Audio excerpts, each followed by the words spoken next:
So hello, welcome in Bakelit Multi-Art Center. My very first question would be if you could introduce yourself, as now three choreographers / performers are sitting in front of us. Where did you come from and how did you get together? We have an interesting history, I think. Valentina was our teacher in university. We were both students there at choreography, and she was our favorite teacher. So somehow after we finished studies, we started working together, which was really, really nice. And this was actually not the first project that we did together. We did another project before, which was more centered in working with community, with blind people, and doing an exhibition and research. So the motivation to do it further as a performance came from that project, actually, because we already had a lot of research and no result, like no product. So we said, okay, we need an opportunity to pack this and give it further. Mm-hmm. Yes, and it was very interesting because we were at the university already working on the levels of perception and our role as an artist in the community. So the projects that Alexandra was conceiving and the actual project are really works of the artists that are engaged in the community and are engaged with their bodies, with their histories, and with the history of the place where you are. We were working a lot also with Denis, which has an interesting background also in sound and movement. So it was like a collection of intelligences, of brain skills, of attitudes that we want really to share. We found this common background of interests, of really desires to act in the artistic community, but not just in the artistic community, and Bucharest and also on the countryside, because we brought this performance, Singing Bodies Trilogy, in many places where contemporary dance or performances are not well known, and the impact was very good. And actually the first time we started researching towards this performance, we did one together at Foto-video, and it wasn't a trilogy, it was just one whole piece, 1 hour piece. That we developed in a few days, I guess, based on some structure and improvising within that structure. And it was very interesting because it was during a camp, a workshop, with with a lot of people, mostly students, and they were very engaged. And it had this big interactive component. Mm-hmm. The first piece. Also, these three solos keep an interactive component with the audience, and that was 3 years ago, right? I guess 4 years, 2018. So 4 years ago, almost. And it was somewhere. It was outside, and it was a very different experience. Very interesting. Also, felt very free because it wasn't very well developed. It was a work in progress. And that's how we first put together this. Yes, and we met with the visual artist Andrei Cozlac. Yes, yeah. Andrei Cozlac. He's also teacher, lecturer, professor at the University in Iași. And we had really this kind of brainstorming meeting at Centru Gheorghe, and he started really to work with us, and also on a conceptual way of putting together all these ideas, and also there is this field of neuroscience and our working a lot with the way we perceive, the way we structure the behaviors, the way we are fragmented in space and time. So each solo is like analyzing different perception of of the human being, but also the human being in the urban space, but also the like we were really tasting the importance of like researching on sound, on noises, and to see how the body is like developing a new way of a new body. And this was the beginning of the research. One layer of the research was really trying to find new bodies because of the sound, and letting the body in the urban space interact with sound, with people, with the buildings, and it was an interesting and sometimes not so well accepted. Because a lot of the research was outside. Yes. In different urban landscapes, in the subways or in parks, people passing by, and this was actually first triggered by us during a workshop. I mean, 2 years ago, I think, 2 years earlier, 2016, we participated in a workshop guided by Claudia Bose, coming from Berlin, right? From Vienna. From Vienna, okay. Yes, and, Combinat. Yeah, so she kind of guided us towards this experience with the outside. Like maybe you can. No, yeah, we have actually, because the question was simple. Well, how you came together? So it's a lot of history there, a lot also personal and work related. So yeah, we had years of history, and also we developed this indie box, which is our producer, let's say, and that's like a container for all the projects that we do. So indie box is actually Denis and mine initiative, but we worked like with Valentina from the first project, I think, and we still work a lot in other projects. And yeah, that's it. And does this mean that the indie box and also you as single choreographers, you work constantly together, or you time to time also involve other independent artists too? Yeah, indie box is very project based, so I call it a box of independent projects. So they don't necessarily have a connection one with another, and we are not a company in that sense. But of course we tend to invite similar people, so with the people we work good, we keep them and keep working. And also it has this main interest and ways to work with. So it's we have this field of contemporary dance, and also very present this field of live music with a focus on music created by human voice, beatbox and live looping and a cappella, because this is I have a background in music, but it started as a hobby. I don't have musical studies. I finished choreography, and I'm part of an a cappella group. And I've had a lot of fun with beatboxing and looping and stuff like that, and we try to blend it somehow in our performances and and projects. somehow this comes in all the projects, also dance and also music, just the levels are a little bit different, negotiated.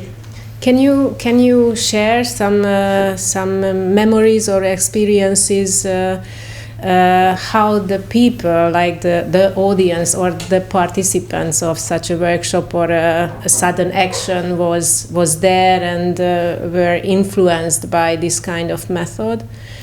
Or is there any difference between regions and countries? And I don't know, I just...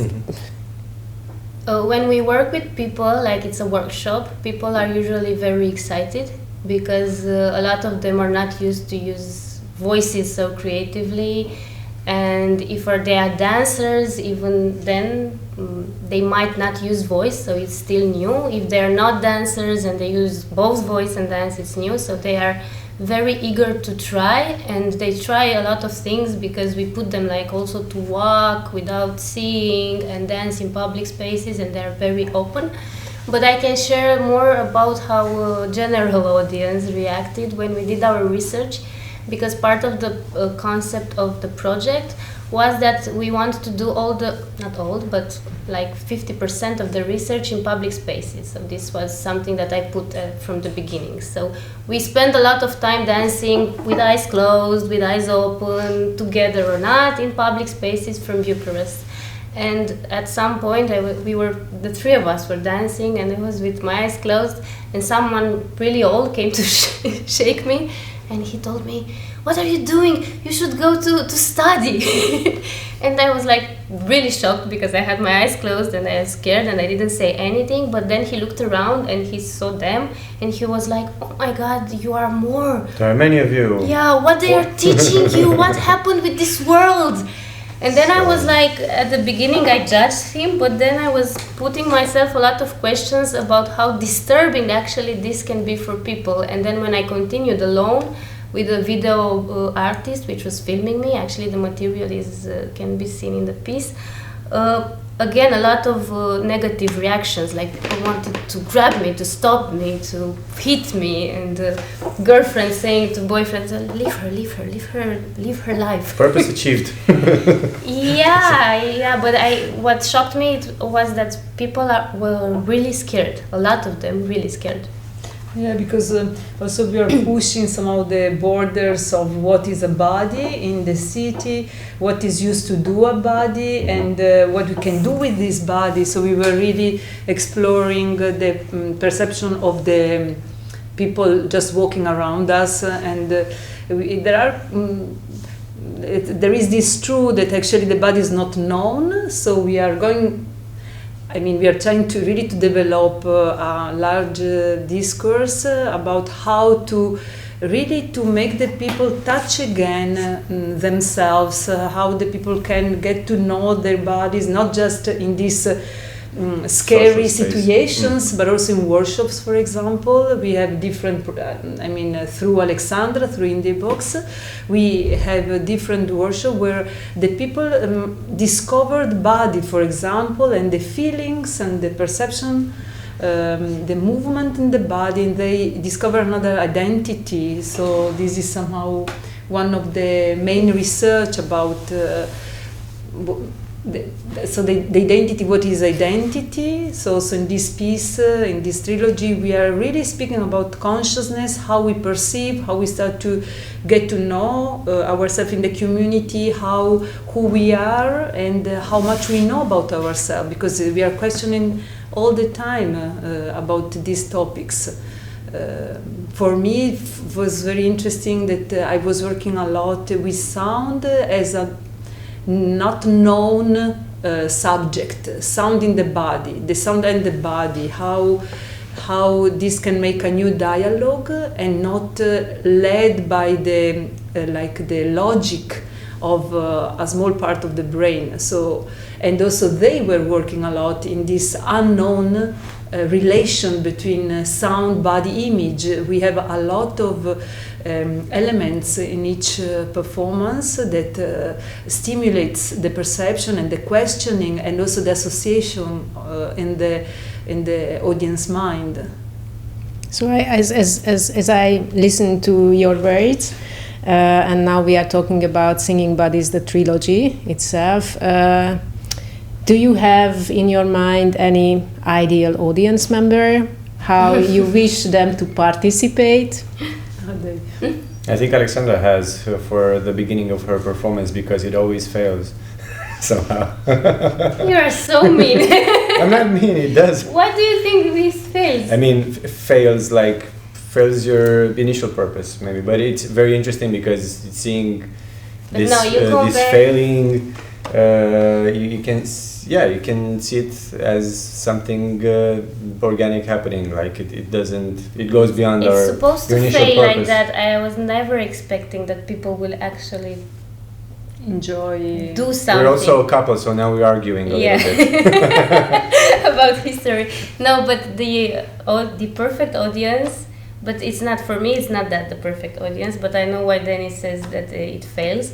It's the audience we had on that camp you talked about when we had we had like 30 dancers and performers in the audience in a public square, and they were more than open. Like, even then when I proposed things, I didn't expect them to be really done, like with body involvement and sound, and they started to dance, to do duets, and of course, at that point, I didn't expect them to do that, but I was surprised, but I understood. I said, okay, they are dancers, of course, and they are in this camp, they do this from morning till night, it makes sense, but I never expected that people in Bucharest or anywhere else would do the same. So I don't think we have a... Yeah. Actually, I like it a lot when audience members get a bit confused, because we had some performances where they didn't get it at all what they should do. I mean, I might have failed that's what I meant communicating, through failing. But actually it thing, developed very interesting, because they remained with me on stage for much longer than I was expected, and that was very interesting for them. For me, it was like, what's happening? For all of us, I mean, it's not working. What should we do? Should we go on the stage and tell Take them, them. stop, do something? And we did. Like, I went to the stage and grabbed people. Come on, let's go. In Centru? Or That is fun to like. Later on, I'm talking about the beginning of your Employees. performance, which is, has this interactive part in the beginning. You'll see. I think the performance has more, it definitely has a lot of interactive parts, and at the beginning I have no expectations. I know it's hard. I tend to tell people now that, you see, the beginning will be a bit hard, but come on, stay with us, it will be awesome later. Denis has a lot of humor, Valentina will be great, she will sing great. Just stand a little bit with your confusion and your anxiety, and things will get through, and they will make sense. For me, they make sense. It's not fake. I think it's also it's about complexity. It's a trilogy about complexity, and so I think also that an audience cannot be, I mean, you can like initiate something, question. There are a lot of questions there, a lot of associations between the three moments, and I think the performances are really okay when the audience then start to think also one day after them, 2 days after them, start to shake a bit the ground. That I think is the trilogy. You start really you speak about you start to reflect about the performance then afterwards, and this is great when it happens, because I'm like speaking with people after 2 days, 3 days, and they're still questioning and asking me things about the work, because it start to really to move, and that's the important thing, that we agree to integrate the levels of perception, not just the emotional, but also somehow this the emotional, the relation, but also the cognitive, the motor level, and the transpersonal level, so they can recognize themselves in what we are doing. There is this mirroring, somehow smelling and tasting what they are feeling, and they are thinking, and they are questioning. This is great. I'm coming back a little bit to the question why we made them solos. I don't know if you put it, or I just imagined it. Yes. But now I realized that it was like a purpose of the project when we wrote it, like to produce it.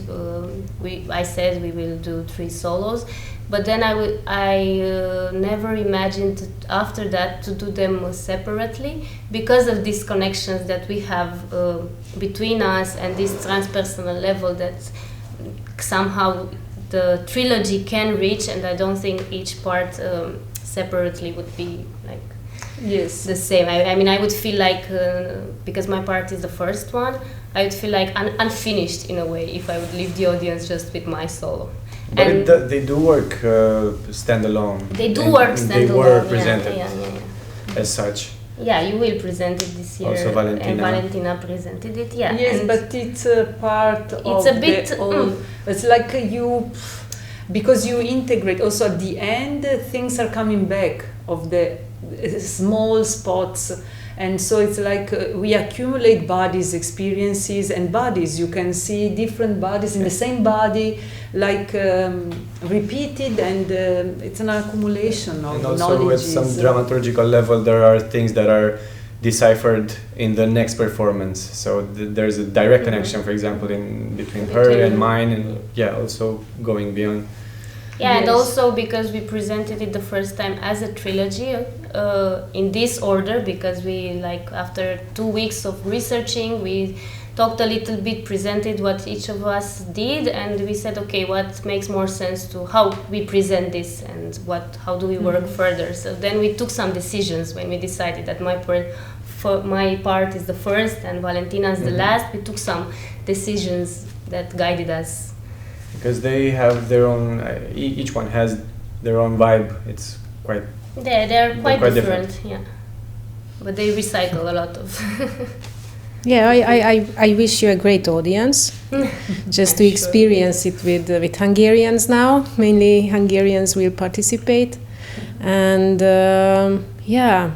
I wish you good luck in continuing this project. I hope there will be next steps and also maybe further invitations. So good luck for this. And enjoy the show, because that's the most important thing. Thank you very much. Thank you.